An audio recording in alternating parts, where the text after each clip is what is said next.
नमस्ते दोस्तों, मैं हूँ Rimtan. Welcome back to my YouTube channel. Ghost month, जी हाँ, भूतों का महीना, जिसे लूनर मंथ या घोस्ट मंथ कहा जाता है, जो लूनर ईयर के 7वें महीने में आता है, होपफुली अगस्त से सितंबर के बीच। घोस्ट मंथ ज्यादातर कुछ एशियन कंट्रीज में मनाया जाता है, जैसे चाइना और ताइवान, और इसी के साथ इसकी पॉपुलैरिटी कोरिया, जापान, वियतनाम में भी बढ़ती जा रही है। और आज की हमारी मूवी है द रोप कर्स 3, जो कि एक ताइवान की हॉरर मूवी है। और उनके मुताबिक घोस्ट मंथ में स्पिरिट रिल्म के दरवाजे खुल जाते हैं, जिससे वहाँ की लोनली स्पिरिट्स हमारी दुनिया में आ जाती है, जो काफी बैड लक माना जाता है। लेकिन बुद्धिज्म और टाओइस्ट रिलीजन में ये भी मानते हैं कि वो घोस्ट मंथ में अपने पूर्वजों को खुश और उन्हें याद करने के लिए कई तरह से ऑफरिंग्स देते हैं, जैसे कि सनातन धर्म में श्राद्ध होता है। और इसी घोस्ट मंथ से रिलेटेड काफी चीजें आपको मूवी में पता चलेंगी, जिसके साथ हम कई सारे रिचुअल्स के बारे में भी जानेंगे। So without wasting any time, let's get into the horror coaster ride of this movie. कहानी एक चेतावनी के साथ शुरू होती है कि घोस्ट मंथ को स्टार्ट होने में सिर्फ 1 मिनट है और इसमें कई लोनली स्पिरिट्स हमारी दुनिया में आती हैं। इसी के साथ हम एक ओल्ड लेडी को देखते हैं जो कि ब्लैक मैजिक और कई सारे रिचुअल परफॉर्म कर रही थी, और अभी वो कुम्मन थॉन्ग रिचुअल परफॉर्म कर रही थी। और इसी सेम नाम की मूवी को मैंने एक्सप्लेन किया है, जो आपको डिस्क्रिप्शन में मिल जाएगी, आप चाहे तो उसका एक्सप्लेनेशन देख सकते हैं। और वो लेडी कुम्मन थॉन्ग स्पिरिट से किसी लेडी की विश पूरी करने के लिए कर रही थी, और ये विश क्या है ये हमें आगे पता चलेगा। यहाँ से सीन एक होटल के कमरे में जाता है, जहाँ हम एक पिता मीवू को देखते हैं, जिसे हम वू बुलाएंगे, जो काफी डरे हुए थे और वो अपने न्यू बॉर्न बेबी को चुप करने की कोशिश कर रहे थे। और हमें यहाँ भी पता चलता है कि उनकी वाइफ को इविल स्पिरिट ने जान से मारा है और वो अभी उन्हीं के पास हैं। कि तभी उनका बच्चा रोना बंद कर देता है, और उनके साथ हम भी उसके हाथ में बच्चे की सड़ी हुई लाश देखते हैं। जिसके बाद वो वहाँ से भागने की कोशिश करते हैं, तो उनका शरीर अकड़ने लगता है और उनकी आंखों में काली धारियां बनने लगती हैं और सीन ब्लैक आउट हो जाता है।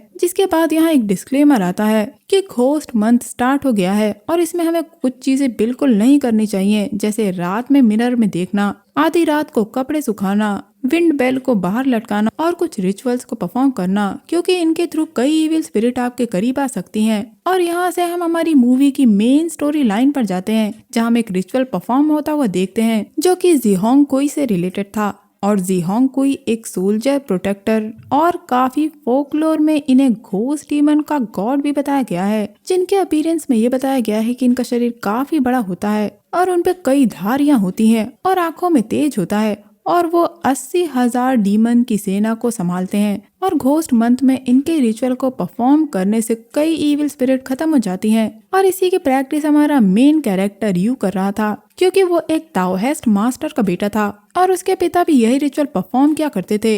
लेकिन यहाँ यू इस रिचुअल में अपने कुछ स्टेप्स ऐड कर देता है, जिससे यू के पिता काफी नाराज होते हैं और उसे डांटते हैं, क्योंकि जो भी इस रिचुअल को सही से करता है उसमें जियांग कोई की पावर्स आ जाती हैं और वो इन इविल स्पिरिट को असल दुनिया में आने से रोकती हैं। और अगर परफॉर्म कर रहा इंसान इसे ठीक तरीके से नहीं कर पाता, या फिर उन इविल स्पिरिट को ये पता चल जाता है कि रिचुअल परफॉर्म करने वाला जियांग कोई नहीं बल्कि कोई और है, तो उस इंसान के पूरे शरीर से खून बहना शुरू हो जाता है और वो मर जाता है। और ऐसा यू के पिता के सामने हो चुका है। हालांकि यू इन सब में ज्यादा विश्वास नहीं करता, इसीलिए वो वहाँ से चला जाता है। कि तभी वहाँ यू की एक साथी चिंग को एक डीमन पजेस कर लेता है, जिसकी वजह था यू का रिचुअल ढंग से ना करना। इसीलिए वो सब मिलकर चिंग को एक लेडी शमन जियामिन के पास लेकर जाते हैं, जो चिंग पर एक्सॉर्सिज्म करके उसे ठीक कर देती है। लेकिन वो स्पिरिट जिसने चिंग को पजेस किया होता है, वो फिर से चिंग को पजेस करके यू पर अटैक कर देती है, और वो यू की मरी हुई बहन को ना बचा पाने के लिए उसे टीज करता है, क्योंकि बचपन में उसकी बहन लिंग नदी में डूबकर मर गई थी और यू उसे बचा नहीं पाया था, जिस वजह से वो आज तक गिल्ट महसूस करता है। और ये भी एक रीजन था कि यू के पिता अब टाओइस्ट रिचुअल या जोंग कोई रिचुअल करने के लिए उसे मना करते थे, क्योंकि ये काफी खतरनाक था और वो यू की जान खतरे में नहीं डालना चाहते थे। हालांकि उसका दोस्त और जियामिन के मास्टर उसे समझाते हैं कि उसके पिता ये सब किस्मत पर छोड़ दें, क्योंकि क्या पता यू इसके लिए चुना गया हो। लेकिन इन बातों को लेकर यू और उसके पिता में काफी लड़ाई हो जाती है। यू को एक यूट्यूबर बनना था और उसका बिलीफ घोस्ट स्पिरिट्स और डीमन में बिल्कुल भी नहीं था, वो इन्हें फिक्शन मानता था। कहानी अब एक होटल पर जाती है, जिसकी ओनर थी वान हुआ, और ये यही होटल था जिसमें मिस्टर वू ने कुछ दिन पहले सुसाइड किया था। उन्होंने खुद को फांसी लगा ली थी, और ये सब होटल की रेपुटेशन के लिए काफी खराब था।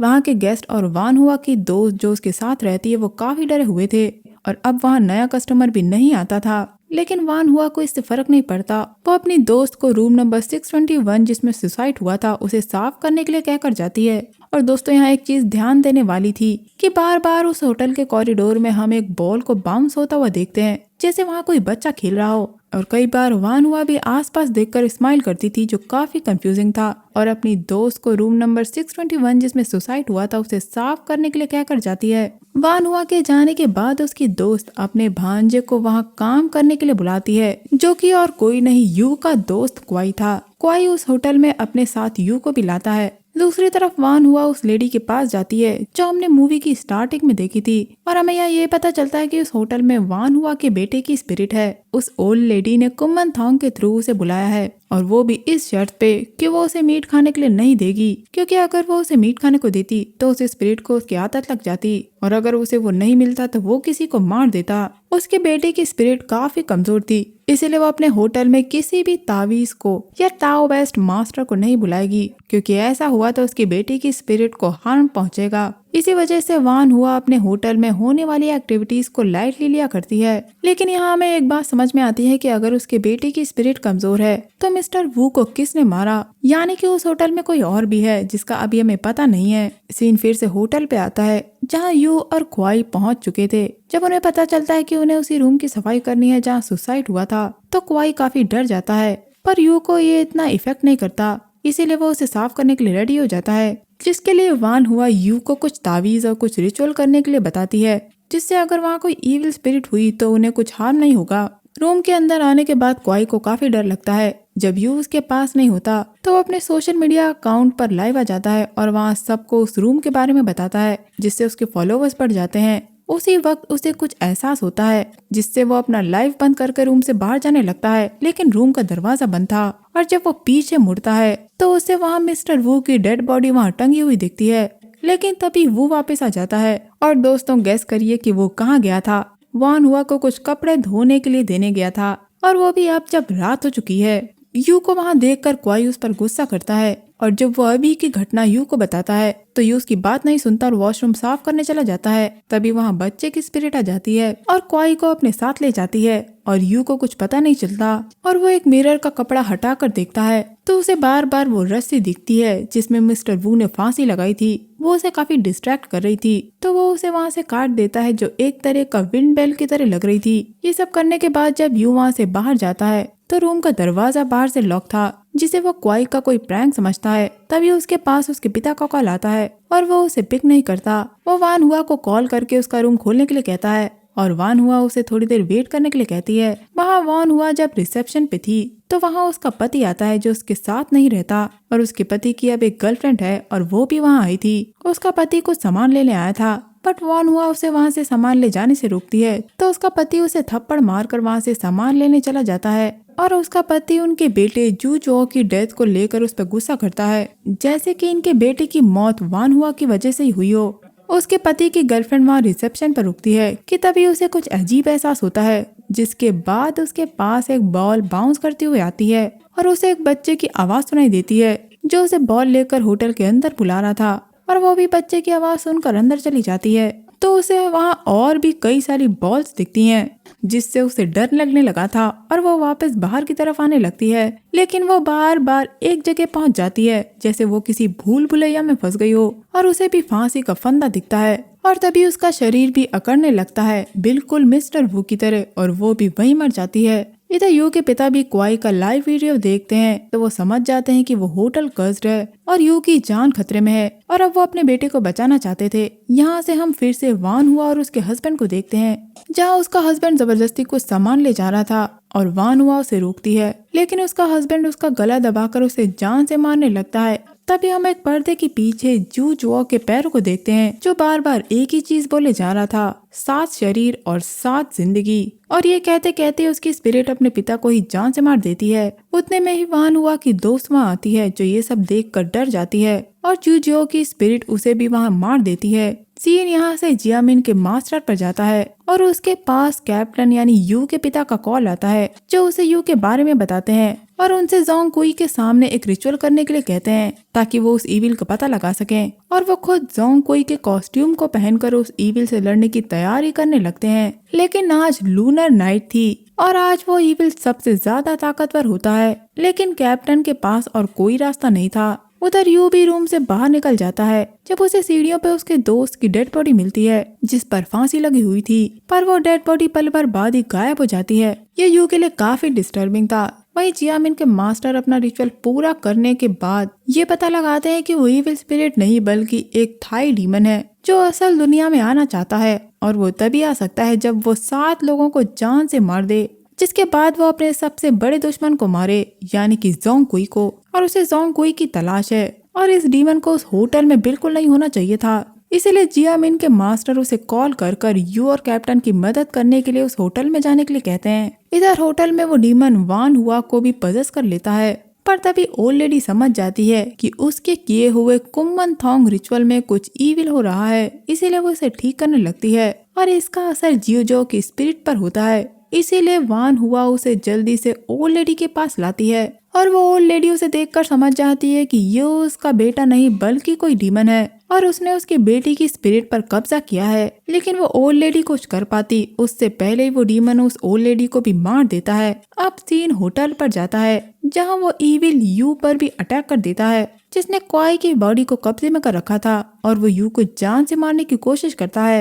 लेकिन तभी कैप्टन जोंग की ड्रेस में आकर उसे लड़ना शुरू करते हैं। इसी बीच गलती से यू कैप्टन को डैड बोलकर पुकारता है और इससे उसकी असलियत उस इविल के सामने आ जाती है और उसके पिता अब कमजोर पड़ने लगते हैं। इसीलिए यू किसी तरह उन्हें एक रूम में ले जाता है और उनका मेकअप साफ करके उनसे अपनी सारी गलतियों के लिए माफी मांगता है। यही नहीं, उसका पिता भी उस पर गुस्सा करने के लिए उससे माफी मांगता है। वो सिर्फ यू को सुरक्षित रखना चाहते थे लेकिन उन्होंने काफी ज्यादती कर दी। यही नहीं, यू अपने पिता से अपनी बहन की मौत के लिए भी माफी मांगता है जिसे वो बचा नहीं पाया था।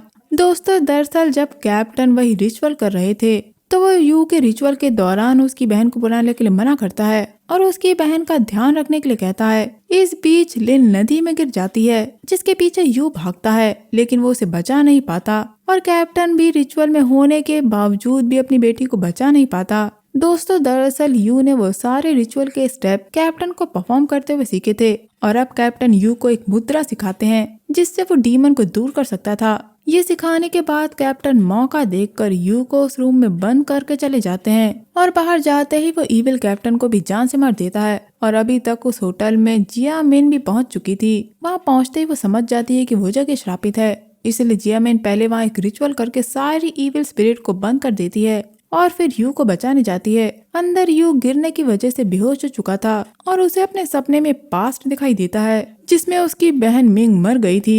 लेकिन इस बार यू अपनी बहन को बचा लेता है और उसकी बहन उसे बताती है कि उसे एक थाई डीमन ने कंट्रोल कर रखा था जिस वजह से वो उसे गिल्ट याद दिला रहा था, लेकिन अब वो गिल्ट से फ्री हो गया है। ये सुनकर यू को होश आता है और बाहर उसे जियामिन मिलती है और यू को कुछ समझ नहीं आ रहा था, इसीलिए वो जियामिन से डीमंस के अस्तित्व पर लड़ने लगता है और इसी वजह से उसने अपने पिता को खो दिया था।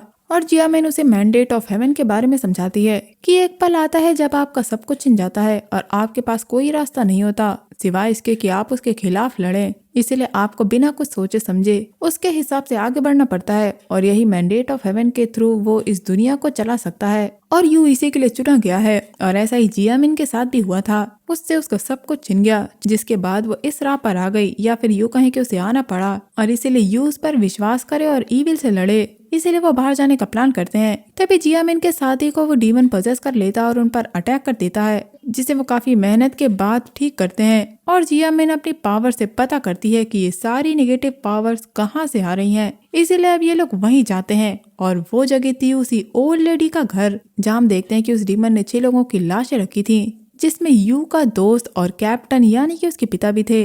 और उनकी डेड बॉडी को देखकर यू बिल्कुल टूट जाता है।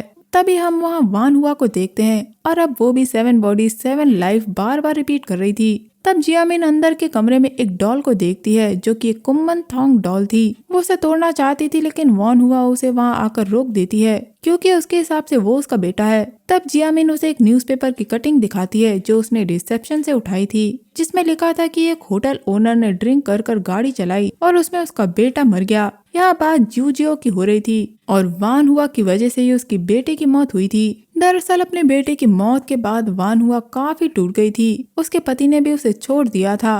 तब वो ओल्ड लेडी उसके पास आई थी और उसने वान हुआ को कुम्मन थोंग रिचुअल के बारे में बताया, जिससे वो अपनी बेटी की स्पिरिट से दोबारा मिल सकती थी, जिससे होगा ये कि उसके बेटे की आत्मा दोबारा कभी जन्म नहीं ले पाएगी। लेकिन वान हुआ अपने बेटे के प्यार की लालच में इस पर राजी हो गई थी और उस ओल्ड लेडी ने कुम्मन थोंग के थ्रू उसके बेटे की आत्मा उसे दे दी थी। लेकिन उसके बेटे की आत्मा काफी कमजोर थी, इसीलिए उसे थाई डीमन ने कंट्रोल कर लिया और अब वान हुआ के बेटे की स्पिरिट भी एक डीमन बन चुकी थी। ये सच्चाई जानने के बाद भी वान हुआ उसे अपने बेटा ही समझती है। होश में आती वो वहाँ से बाहर जाती है 7 बॉडीज 7 लाइफ कहते हुए और बाहर वो अपनी जान दे देती है। अब उस डीमन को 7 जिंदगियां मिल चुकी थी और अब वो अपने एक रूप में असल दुनिया में आ सकता है, जिसके बाद उसे जोंग-कुई को जान से मारना था और अब वो डीमन यू को अपने साथ दूसरी दुनिया में ले जाता है जहाँ वो सब कुछ कंट्रोल कर सकता था और वहाँ वो डीमन यू को मार मार कर उसका प्रोटेक्शन लॉकेट उतार लेता है जो उसके पिता ने उसे प्रोटेक्शन के लिए दिया था, जिससे अभी तक वो उन डीमन से बचता आ रहा था। जिसके बाद हम अगले सीन में मास्टर को देखते हैं जो जोंग-कुई से प्रेयर कर रहे थे कि वो अपने फॉलोवर्स को बचाएं और डीमन को इस दुनिया में आने से रोकें। तभी हम यू के पास उसके फादर की स्पिरिट को देखते हैं जो उसे उस रिचुअल के 7 स्टेप समझाते हैं और उसके खून से जोंग-कुई जैसा रूप बनाते हैं, जिससे यू में उस डीमन से लड़ने की ताकत और हिम्मत आती है और वो एक एक करके उन स्टेप्स को पूरा करता है। लेकिन आखिरी स्टेप पे वो डीमन उसे रोकता है। वो उसे मारने ही वाला था कि जियामिन आकर उसे बचाती है, जिसके बाद लास्ट स्टेप करके यू जोंग-कुई की शक्ति से उस डीमन को वापस हेल में भेज देता है और वह दोनों असल दुनिया में यानी उस ओल्ड लेडी के घर आते हैं। कहानी आगे जाती है जब हम यू को अब प्रॉपर जोंग-कुई के किरदार में देखते हैं जो अब टाओइस्ट मास्टर बन चुका था और उसने अपने हिसाब से उस रिचुअल में स्टेप्स ऐड किए थे नई जनरेशन का उसमें इंटरेस्ट बनाए रखने के लिए। एंड में वो अपने पिता और अपनी बहन की स्पिरिट को देखता है जो अब वहाँ से जा रहे थे और मास्टर भी इससे काफी खुश होते हैं। लेकिन ये मूवी यहाँ एंड नहीं हुई है, क्योंकि एंड क्रेडिट सीन में हम एक और नए डीमन को देखते हैं जो एक शॉप ओनर को खा रहा होता है और ऐसा इसीलिए क्योंकि अभी घोस्ट मंथ खत्म नहीं हुआ था और गेट्स अभी तक खुले थे, जिसका मतलब इस मूवी का एक और पार्ट भी आएगा। तो दोस्तों ये था मेरा मूवी एक्सप्लेनेशन ताइवान की हॉरर मूवी द रोप कर्स 3 को लेकर। उम्मीद करती हूँ आपको ये मूवी एक्सप्लेनेशन पसंद आया होगा। अगर आपको ये मूवी एक्सप्लेनेशन पसंद आया है तो चैनल को लाइक शेयर और सब्सक्राइब किए बिना मत जाइएगा, इससे मेरी बहुत मदद होती है। मैं मिलूंगी आपसे अगले वीडियो में, तब तक के लिए अपना बहुत ख्याल रखिए। Stay safe, keep hunting, lots of love.